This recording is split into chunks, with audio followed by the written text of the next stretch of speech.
할렐루야. 오늘 아침도 예배로 함께 하시는 주님의 성도님들을 환영하고 축복합니다. 7월 21일 금요일입니다. 오늘도 주님께 아침 예배로 함께 나가길 원합니다. 다 함께 조용한 기도 드리시겠습니다. 우리를 사랑하셔서 이 자리에 불러주셨고 주님을 예배하는 주의 백성들을 주님께서 기다리셨음을 우리가 알고 있습니다. 주님께서 기다려주시는 그 신실하신 은혜에 감사드립니다. 주님, 오늘 이 시간 주님께 예배드리는 우리의 마음을 정결케 하여 주시고 오직 주님만을 향한 우리의 마음의 예배가 될 수 있도록 이 모든 순간순간을 주님 인도하여 주시옵소서. 모든 순간 주님께 맡겨드립니다. 예수님의 이름으로 기도드렸습니다. 아멘. 오늘 함께 고백할 시편의 찬양은 시편 149편 5절에서 6절까지의 말씀입니다. 성도들은 영광 중에 즐거워하며 그들의 침상에서 기쁨으로 노래할지어다. 그들의 입에는 하나님에 대한 찬양이 있고 그들의 손에는 두 날 가진 칼이 있도다. 아멘. 오늘 우리에게 주시는 하나님의 말씀은 예레미야서 7장 16절에서 29절까지의 말씀입니다. 그런즉 너는 이 백성을 위하여 기도하지 말라. 그들을 위하여 부르짖어 구하지 말라. 내게 간구하지 말라. 내가 내게서 듣지 아니하리라. 너는 그들이 유다 성읍들과 예루살렘 거리에서 행하는 일을 보지 못하느냐. 자식들은 나무를 줍고 아버지들은 불을 피우며 부녀들은 가루를 반죽하여 하늘의 여왕을 위하여 과자를 만들며 그들이 또 다른 신들에게 전제를 부음으로 나의 노를 일으키느니라. 여호와의 말씀이니라. 그들이 나를 경노하게 함이냐. 자기 얼굴에 부끄러움을 자취함이 아니냐. 그러므로 주 여호와께서 이와 같이 말씀하시니라. 보라, 나의 진노와 분노를 이곳과 사람과 짐승과 들나무와 땅의 소산에 부으르니 불같이 살라지고 꺼지지 아니하리라 하시니라. 만군의 여호와 이스라엘의 하나님께서 이와 같이 말씀하시되 너희 희생제물과 번제물의 고기를 아울러 먹으라. 사실은 내가 너희 조상들을 애굽 땅에서 인도하여 낸 날에 번제나 희생에 대하여 말하지 아니하며 명령하지 아니하고 오직 내가 이것을 그들에게 명령하여 이르기를 너희는 내 목소리를 들으라. 그리하면 나는 너희의 하나님이 되겠고 너희는 내 백성이 되리라. 너희는 내가 명령한 모든 길로 걸어가라. 그리하면 복을 받으리라 하였으나 그들이 순종하지 아니하며 귀를 기울이지도 아니하고 자신들의 악한 마음에 꾀와 완악한 대로 행하여 그 등을 내게로 돌리고 그 얼굴을 향하지 아니하였으며 너희 조상들이 애굽 땅에서 나온 날부터 오늘까지 내가 내 종 선지자들을 너희에게 보내되 끊임없이 보내었으나 너희가 나에게 순종하지 아니하며 귀를 기울이지 아니하고 목을 굳게 하여 너희 조상들보다 악을 더 행하였느니라. 내가 그들에게 이 모든 말을 할지라도 그들이 너에게 순종하지 아니할 것이요 내가 그들을 불러도 그들이 내게 대답하지 아니하리니 너는 그들에게 말하기를 너희는 너희 하나님 여호와의 목소리를 순종하지 아니하며 교훈을 받지 아니하는 민족이라. 진실이 없어져 너희 입이 끊어졌다 할지니라. 너희 머리털이 베이고 벗은 산 위에서 통곡할지어다. 여호와께서 그 노하신 바 이 세대를 끊어 버리셨습니다. 아멘. 오늘 말씀에서 우리가 보게 되는 것은 이 예레미야서에서 보게 되는 하나님의 진노의 메시지이긴 하지만 오늘은 그 진노 중에서도 조금 더 볼 수 있는 부분이 있습니다. 그것은 오늘 말씀 제목에도 나오는 것처럼 하나님이 마치 포기하시는 것과 같은 상황이죠. 오늘 말씀의 제목을 보시면 아시겠지만 기대를 거두시는 하나님이라고 되어 있는데요. 이 말씀의 제목처럼 하나님께서 이제 하나님 백성 이스라엘을 향한 그 기대를 거두시고 계신다라는 인상을 우리가 받게 됩니다. 물론 하나님께서는 그 백성들을 하나님의 자녀들을 진정으로 아예 끝까지 포기하시는 것은 아니라는 것을 우리가 예레미야서를 통하여서 계속해서 보아왔습니다. 다만 우리가 여기서 볼 수 있는 것은 무엇입니까? 그런 표현이 나올 정도로 하나님께서 이 유다를 향하여서 크게 실망하셨고 그로 인하여서 분노하고 계신다라는 것을 우리가 생각해 볼 수 있겠습니다. 16절에 보시면은요, 하나님께서 하지 말라라고 하는 명령을 하십니다. 그런데 무엇을 하지 말라고 할까요? 이 백성을 위하여서 기도하지 말고 부르짖어서 구하지 말고 간구하지 말아라 라고 말을 합니다. 예레미야의 입장에서는 참으로 쉽지 않은 일일 것입니다. 그가 사랑하는 조국을 위하여서 그 민족이, 그 나라가 멸망의 길로 가고 있는 상황 속에서 하나님, 제가 기도하지 않으면 어떡합니까? 라고 하는 마음이 들지도 모르겠습니다. 하지만 하나님께서는 그것을 구하지 말라라고 말씀하시죠. 왜냐하면 하나님께서 그 기도와 간구를 듣지 않기로 하셨기 때문입니다. 그런데 사실 이것은 우리가 이 내용의 전체적으로 봤을 때 하나님께서 이스라엘을 뭔가 특별히 안 좋게 대하는 것이 아니라 이스라엘이 하나님에게 하는 것을 그대로 하고 계신다라는 생각이 듭니다.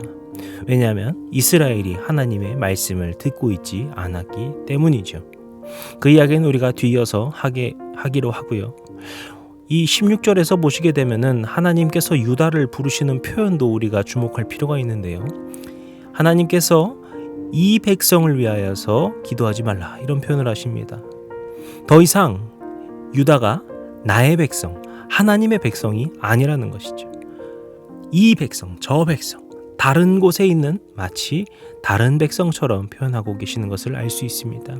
그래서 하나님과 유다의 관계, 하나님께서 지금 유다를 바라보고 계시는 것, 그리고 유다가 지금 하나님께 대하고 있던 그 관계가 지금 얼마나 악화가 되고 있었는지를 보여주고 있습니다. 그렇다면 하나님께서는 무엇에 대하여 분노하고 계실까요? 18절에 보시면은 그것에 대한 힌트를 우리가 찾아볼 수 있을 텐데요.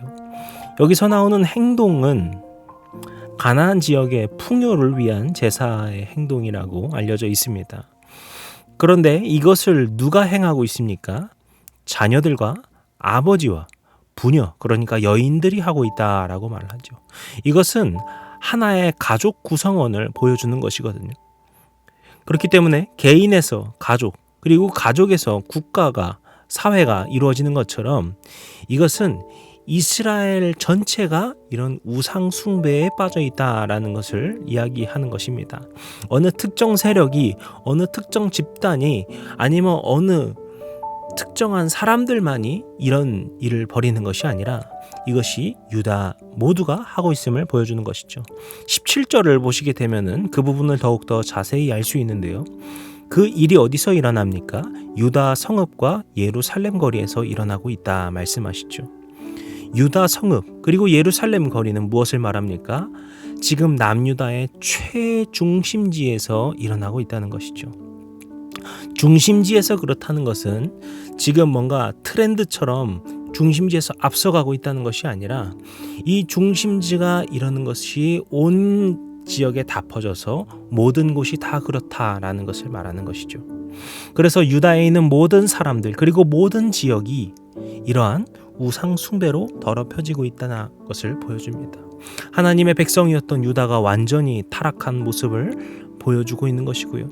그것을 향하여서 그것을 바라보고 계시는 주님의 마음이 어떠함을 우리에게 들려주고 있습니다.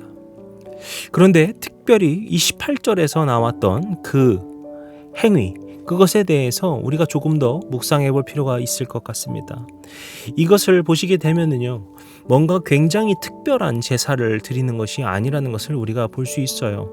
굉장히 축제처럼 표현이 되고 있죠. 뭔가 자녀들이 나무를 줍고 아버지가 불을 피우고 부녀가 반죽하여서 무언가를 만들어내면서 이 하는 행동에서는 굉장히 즐거움이 느껴집니다. 왜냐하면 이것은 그들이 뭔가 굉장한 우상 숭배의 제사를 하는 것이 아니라 그들 안에 있는 민간신앙, 그러니까 미신과 같은 것에 자연스럽게 동화되었음을 보여주는 것이죠. 그들이 다른 신을 믿고 있거나 다른 종교를 따르는 것이 아니라 미신에 홀려 있는 모습을 보여주고 있는 것이죠. 그렇기 때문에 이 점은 우리에게도 중요한 것 같습니다. 우리 주를 믿는 그리스도인들에게 여러분 다른 종교를 따라가시면 안 됩니다 라고 하게 된다면은 대부분은 모두 자신의 신앙을 잘 가지고 계신다고 할 것입니다. 그런데 우리가 노출되어 있는 부분, 우리에게 취약한 부분은 아마도 이런 미신과 같은 것에 가깝지 않나라는 생각이 드는 것이죠. 저는 예전에 이사를 했을 때, 제가 신혼 때 이사를 했을 때 생각이 나는 게 하나 있는데요. 저희가 이사를 하면서 그 전에 있었던 부부들이 먼저 이사를 나가고 저희가 들어오는 것이었는데요. 서로 그 일정을 조율하고 있는데 그 젊은 부부가 그 손 없는 날을 찾고 있더라고요. 참 재밌었습니다. 저는 제가 기독교 집안에 있어서 그런 것도 있겠지만 우리 이제 젊은 세대에 가면은 손 없는 날 이런 것들 잘 따지지 않을 것 같은데 그런 것을 따지는 것이 참 신기했습니다. 그런데 이것뿐만이 아니죠. 요즘에 젊은 사람들이 좋아하는 타로 카드 아니면은 또 우리가 잘 알고 있는 무슨 점을 본다던가 하는 것들, 이런 것들을 우리는 재미로 생각하면서 하는 경우도 많이 있습니다. 하지만 이런 것들도 결국에 우리의 신앙생활, 우리의 믿음을 좀먹는 위험한 것임을 경고하고 있는 것이죠. 지금 이스라엘의 모습이 어땠습니까? 유다의 모습이 어떠했습니까? 그들이 뭔가 굉장히 잘못된 일을 저지르면서 하는 것이 아니라 굉장히 자연스럽게 축제와 같이 즐거운 일처럼 그 민간 신앙적인 것을 하고 있었거든요. 그런데 하나님께서 그것에 대해서 얼마나 슬퍼하고 계시는지 우리는 볼 수 있는 것입니다. 그래서 우리가 경계해야 될 것에 대해서 오늘 말씀은 이야기하고 있습니다. 그리고 22절에 가시게 되면은요, 이스라엘의 과거 출애굽 이야기를 하십니다. 그러면서 하나님께서는 이스라엘에게 번제나 희생에 대하여서 요구하지 않으셨다라고 말씀하시는데요. 들어보시면 어떻게 생각되실지 모르겠어요. 하나님께 제사 지내는 게 당연한 거 아닌가? 하나님께서 제사를 하기를 바라셨던 거 아닌가? 혹시 이렇게 생각하실지 모르겠는데요. 이 제사가 실제로 시작되게 되는 레위기의 가장 첫 문장을 보시게 되면요, 하나님께서 그 번제를 요구하고 계신 것이 아닌 것을 알 수 있어요. 레위기 1장 2절에 보시게 되면요, 하나님께서 모세에게 이렇게 말씀하십니다. 이스라엘 자손에게 말하여 이르라. 너희 중에 누구든지 여호와께 예물을 드리려거든 가축 중에서 소나 양으로 예물을 드릴지니라. 하나님께서는 이스라엘 자손들에게 나에게 이 예물을 바쳐라 라고 말씀하신 것이 아니라 너희들이 그 예물을 드리고자 할 때, 너희들의 마음 가운데 그 예물을 드리고자 하는 마음이 이를 때 제물을 드려라 라고 한 것을 요구하신 것입니다. 그러니까 하나님께서 번제와 희생을 요구하신 것이 아닌 것이죠. 이스라엘이 먼저 하나님께 제사를 드리고자 할 때 하나님께서 그 모습을 기뻐하시면서 그 제사하는 법을 알려주신 것입니다. 즉 하나님께서 바라시는 것이 어떤 대단한 제물을 바치거나 제사를 성대하게 하는 것이 아니라는 것을 우리가 염두에 볼 수 있는 것이죠. 그렇다면 하나님께서 바라셨던 것, 그리고 하나님께서 이스라엘 백성에게 명령하셨던 것은 무엇일까요? 23절에 나오게 되죠. 23절 한번 같이 읽어보겠습니다. 오직 내가 이것을 그들에게 명령하여 이르기를 너희는 내 목소리를 들으라. 그리하면 나는 너희 하나님이 되겠고 너희는 내 백성이 되리라. 너희는 내가 명령한 모든 길로 걸어가라. 그리하면 복을 받으리라 하였으나. 아멘. 하나님께서 바라시고 명령하신 것이 무엇입니까? 너희는 나의 목소리를 들으라. 이것은요, 어떻게 보면 참 소박한 요구이기도 합니다. 그리고 어떻게 보면은 이것은 요구도 아니고요, 당연한 권리이기도 하죠. 지금 출애굽 때를 말씀하셨습니다. 그 출애굽된 상황은 무슨 상황입니까? 노예 생활을 하고 있던 히브리 민족이었습니다. 그들을 하나님께서 놀라운 역사를 통하여서 구원하셨습니다. 그리고 그 하나님께서 말씀하시는데 그 말씀은 듣는 것이 당연하지 않을까요? 그런데 하나님께서는요, 그 하나를 요구하고 계십니다. 너희가 나의 말을 들어주어라. 내 목소리를 들어주어라. 그리고 하나님께서 이러한 그 그 목소리를 들었을 때 그 하나님의 반응, 하나님의 응답은 엄청나죠. 내가 너희의 하나님이 되리라. 이어서 어떻게 말씀하십니까? 하나님의 말씀, 하나님의 그 명령을 너희가 듣고 따른다면 너희에게 복을 주리라. 너희가 나의 명령을 따르면은 내가 좋을 것이다, 내가 힘이 세질 것이다, 이게 아니에요. 하나님의 명령을 들을 때 내가 너희에게 큰 복을 줄 것이니 나의 말을 들어주어라. 이처럼 하나님께서는 처음부터 지금까지 이스라엘을 향하여서 사랑과 끊임없는 그 자비로우심과 은혜를 보여주셨다라는 것이죠. 하지만 이스라엘의 모습, 그리고 지금 유다의 모습은 어떠했습니까?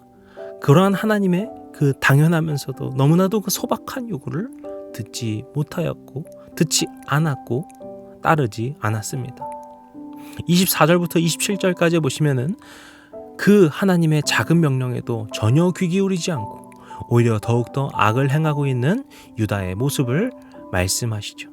그리고 28절부터 29절까지에서는 그런 이스라엘을 향하여서 하나님께서 진노하고 계시고 하나님께서 징계하실 것임을 말씀하고 계십니다. 그래서 오늘 말씀을 우리가 묵상하면서 이런 생각이 듭니다. 우리도 하나님의 말씀을 들어야겠다. 이것은 참 당연한 일이기도 한데 참 때로는 우리가 많이 잊는 부분이기도 합니다. 하나님께서는요, 우리에게 바라실 때도 그렇게 뭔가 대단한 것을 바라는 것이 아닙니다. 우리가 이 세상에서 엄청난 영향력을 끼치고 대단한 일을 하는 것, 그것을 하나님께서 바라는 것이 아니라는 것이죠. 하나님께 나의 뭔가 너무 소중한 것을 다 바치는 것을 하나님께서 바라는 것이 아니라는 겁니다. 하나님께서 우리를 향하여서 바라시는 것, 하나님의 말씀에 귀 기울이는 것, 하나님의 말씀을 따르는 것, 하나님의 말씀에 닮아가는 것, 하나님의 말씀에 순종하는 것, 하나님의 말씀의 길을 걸어가는 것, 이것이 하나님께서 우리를 향하신 명령이십니다. 그리고 그 명령에 순종하는 자들에게 하나님께서는 우리의 하나님이 되겠다고 약속하셨고, 우리를 백성 삼겠다고 말씀하셨고, 하나님의 그 크신 복을 약속하셨습니다. 오늘 우리 모든 성도님들께서 이 말씀을 기억하면서 주님, 저도 오늘 주님의 말씀을 더욱더 귀 기울이기를 원합니다. 그리고 따르기를 원합니다. 주님의 말씀에 더욱더 순종하는 하루가 되게 하여 주시옵소서. 이러한 고백이 저와 우리 모든 성도님들에게 피어나고 오늘 하루가 그러한 실천과 그러한 순종이 있는 삶이 되시기를 주님의 이름으로 간절히 축복합니다. 기도하시겠습니다. 이제까지도 우리를 향한 그 사랑과 그 자비하심을 끊지 않고 계시는 주님의 그 놀라우신 사랑을 우리가 다시 한번 묵상합니다. 그리고 그것에 우리가 순종하고 반응하길 원합니다. 주님, 우리의 모습 가운데에서도 우리가 은연중에 때로는 자연스럽게 하나님을 따르지 않는 것에 익숙해져 있지는 않았는지요. 우리가 하나님의 말씀에 순종하지 않고 따르지 않는 것을 더 당연하게 여기며 살지는 않았습니까? 주님, 우리의 삶 가운데 그러한 모습이 있었다면 주님께서 알려주시고 이제라도 주님의 말씀에 더욱더 귀 기울이고 순종하는 삶이 될 수 있도록 주님 우리를 도와주시고 만져주시고 새롭게 하여 주시옵소서. 오늘 우리에게 주신 말씀 우리가 붙들고 살아가길 원합니다. 우리가 세상 가운데로 나아갈 때, 우리의 삶의 자리로 나아갈 때 주님의 말씀에 더욱더 귀 기울일 수 있는 듣는 귀를 허락하시고 보는 눈을 허락하셔서 주님의 눈과 주님의 귀와 주님의 마음으로 사는 오늘 하루가 되도록 주님 인도하여 주시옵소서. 오늘 하루를 주님께 온전히 예배로 드리길 원합니다.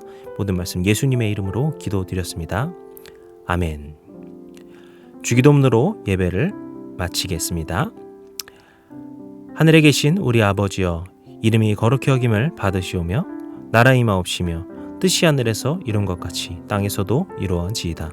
오늘날 우리에게 일용할 양식을 주옵시고 우리가 우리에게 죄진 자를 사하여 준 것 같이 우리 죄를 사하여 주옵시고 우리를 시험에 들게 하지 마옵시고 다만 악에서 구하옵소서. 나라와 권세와 영광이 아버지께 영원히 있사옵나이다. 아멘.